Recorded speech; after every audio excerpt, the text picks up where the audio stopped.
여기서 머물지 말라. 소개의 글. 하나님의 말씀에 대한 무지가 멸망시키는 것입니다. 하나님은 이렇게 말씀하셨습니다. 내 백성이 지식이 없으므로 망하는도다. 내가 지식을 버렸으니 나도 너를 버려 내 제사장이 되지 못하게 할 것이요. 내가 내 하나님의 율법을 잊었으니 나도 내 자녀들을 잊어버리리라. 호세아 4장 6절. 다른 말로 하면 그들은 영적 지식이 부족하기 때문에 가난에 찌들고 벌을 받고 쓰러져 있고 완전히 무너져 있고 파멸되어 있습니다. 그들은 지식이 부족해서 어려움에 빠져들게 됩니다. 이사야 5장 13절. 하나님의 관계된 것들 안에서 자라기를 바라면서도 영적인 것들에 투자하지 않는 그리스도인을 나는 이해할 수 없습니다. 어린 그리스도인들은 세상적인 비디오를 집안에 도서관처럼 가지고 있습니다. 그들은 세상적인 비디오 수집의 챔피언이라고 불릴 수 있습니다. 만일 당신이 바로 이런 사람이라면 하늘나라에서 육신적인 그리스도인으로 알려져 있습니다. 당신의 삶에서 하나님의 영광을 보기를 원한다면 당신은 그런 것들을 집어치워야 합니다. 당신은 변화되어야 합니다. 아직도 이런 것들이나 수집하면서 여전히 하나님 안에서 성장할 것을 기대할 수는 없습니다. 당신의 삶은 당신이 보고, 읽고, 들은 것들의 성품 그대로라는 것을 기억하십시오. 조금도 오해가 없기 바랍니다. 오늘의 당신의 모습은 어제 당신이 자신 안에다 넣어둔 것들을 표현하고 있습니다. 오늘의 당신의 삶은 당신의 속사람을 먹인 것들에 대한 결과입니다. 당신의 삶에서 가장 중요한 것. 이 책을 다 읽을 때쯤 당신의 삶에는 무엇인가가 일어날 것입니다. 변화가 있을 것입니다. 결과가 있을 것입니다. 본질적인 큰 변화가 있게 될 것입니다. 당신은 영적인 발전을 이룩하게 될 것입니다. 당신이 읽고 있는 것에 대해서 이건 이전에 다 들어보았던 것들이잖아 라고 말하며 단순히 지적으로 동의하는 데서 그치지 마십시오. 더 읽어나가기 전에 변화하기로 결단을 내리십시오. 당신이 금을 원한다면 땅을 파야만 합니다. 지면에 놓여있는 금은 어디에서도 발견할 수 없습니다. 금광을 찾아내려면 땅을 파야 합니다. 당신이 정말로 영적인 발전을 원한다면 당신이 이를 위한 준비를 해야 합니다. 당신이 읽는 것, 보는 것, 듣는 것을 바꿀 필요가 있게 될 것입니다. 성령님과 하나님의 사람들과 교제하고 싶은 열망을 증가시킬 필요가 있게 될 것입니다. 이것은 마치 학생에게 내가 수업에 참석하지 않고 공부를 하지 않으면 시험에 떨어질 것이다 라고 말하는 것과 같습니다. 이것은 아주 간단하지만 매우 강력한 원칙입니다. 지금 우리는 학교 시험에 관해 말하고 있는 것이 아니라 인생의 시험에 관해 말하고 있습니다.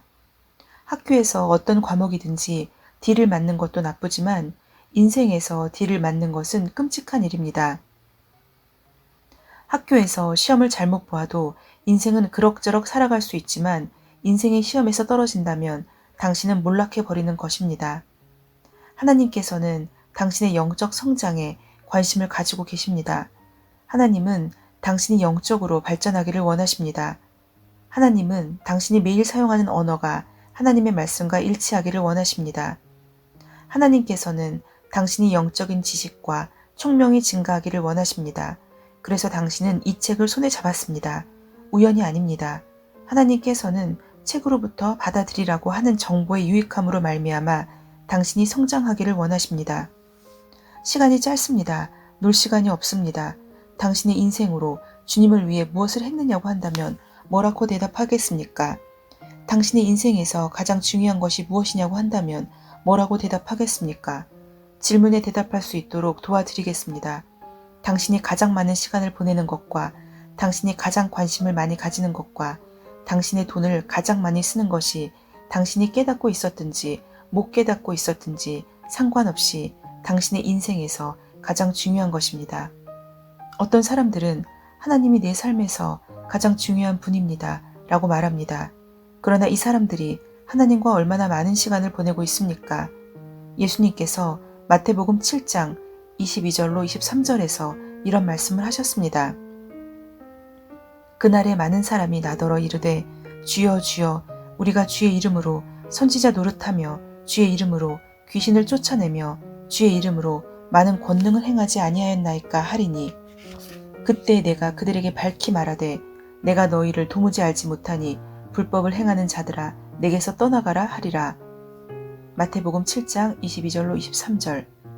이 이유는 그들이 주님과 교제를 한 적이 전혀 없었기 때문입니다. 당신은 아직도 주님과 천사를 모르는 사람입니까?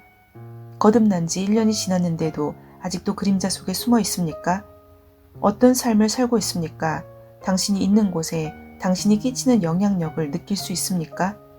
당신은 당신의 자리를 찾았습니까? 당신은 자신과 동일시할 수 있는 무엇을 찾았습니까? 나는 각 사람에게 한 자리가 있다고 믿습니다.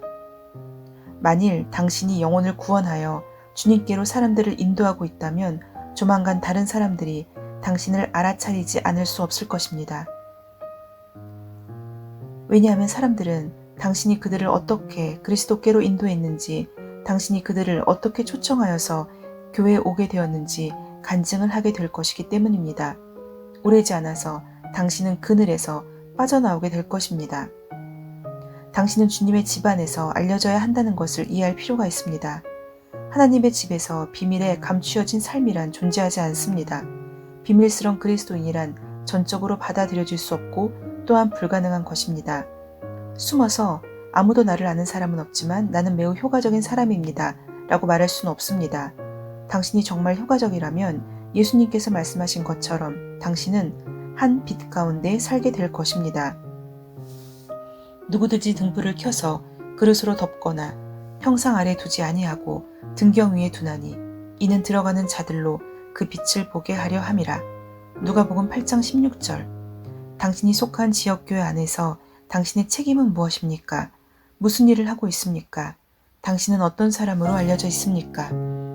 그리스도인이 된 지금 당신은 어떤 일에 능숙한 사람이 되었습니까? 길갈에서 요단으로 이동할 준비를 하십시오. 이 책은 당신이 자리를 찾는 데 도움을 줄 것입니다. 당신이 영적인 성장을 사모하며 당신이 편안하게 거주하던 지역에서 나오도록 하여 영의 깊은 영역으로 들어가도록 당신을 흔들어 일깨울 것입니다. 당신의 영적 여정에서 당신이 어디에 와 있는지 당신의 눈을 뜨도록 해줄 것이며 당신이 마땅히 바라보고 가야 할 방향을 지시해 줄 것이며 또한 어떻게 그곳에 이를 수 있는지 보여줄 것입니다. 엘리야와 엘리사가 길갈에서 요단까지 여행한 이야기는 아주 의미가 있습니다. 이 여행은 우리의 영적 성장의 다양한 단계와 우리가 주님과 함께 동행할 때 통과하는 것을 발견하게 되는 다른 지점들을 모형적으로 보여주고 있습니다. 이 아름다운 성경 이야기를 통해서 엘리야와 엘리사가 지났던 각 장소들이 무엇을 의미하는지 한 지점에서 다른 지점으로 전진하려면 우리가 해야 하는 것은 무엇인지 보여주겠습니다. 하나님과 동행하는 일을 지금 멈추면 안 됩니다. 길갈에서 요단으로 전진할 준비를 하십시오. 2004년 2월 크리스 오야킬롬 목사. 제1장 길갈. 출발 장소. 엘리야가 엘리사에게 이르되 청하건대 너는 여기 머물라. 여호와께서 나를 베델로 보내시느니라 하니 엘리사가 이르되 여호와께서 살아계심과 당신의 영혼이 살아있음을 두고 맹세하노니 내가 당신을 떠나지 아니하겠나이다 하는지라. 이에 두 사람이 베델로 내려가니 열왕기하 2장 2절. 길갈로부터 라는 말에 주의를 기울이십시오. 엘리야와 엘리사는 지금까지 계속 길갈에 있었습니다. 엘리사는 엘리야와 함께 살면서 오랫동안 그를 섬겨왔습니다. 이제 주님께서 엘리야를 하늘나라로 불러 가시려고 할 때가 되었습니다. 그렇지만 엘리야는 엘리사가 이 사실을 알고 있는지 확실히 몰랐습니다. 그래서 그는 엘리사에게 이렇게 말했습니다. 주님께서 나를 베델로 보내셨다. 그러니 너는 여기 길갈에 머물러 있거라. 더 이상 나를 따라오려고 애쓰지 말아라. 여기서부터는 나는 나의 길을 계속 가야만 한다. 엘리사가 대답했습니다. 선생님 아닙니다. 나는 여기 머물러 있지 않을 것입니다. 선생님께서 가시는 곳이면 어디든지 나는 따라갈 것입니다. 그리하여 그들은 함께 베델로 갔습니다. 엘리사는 영적인 것을 집요하게 추구하는 법을 아는 사람이었습니다. 그의 주인인 엘리야는 그에게 이렇게 말했습니다. 고맙다. 너는 이미 나를 위해 많은 일을 하였다. 이제는 그만두어라. 왜냐하면 주님께서 나를 베델로 보내셨기 때문이란다. 그들은 지금까지 길갈에서 살았었다는 것을 기억하십시오. 엘리사는 이렇게 혼자 생각했음에 틀림없습니다. 만일 주님께서 선생님을 베델로 보내셨다면 같은 주님께서 내게도 선생님을 따라가라고 하실 것이다.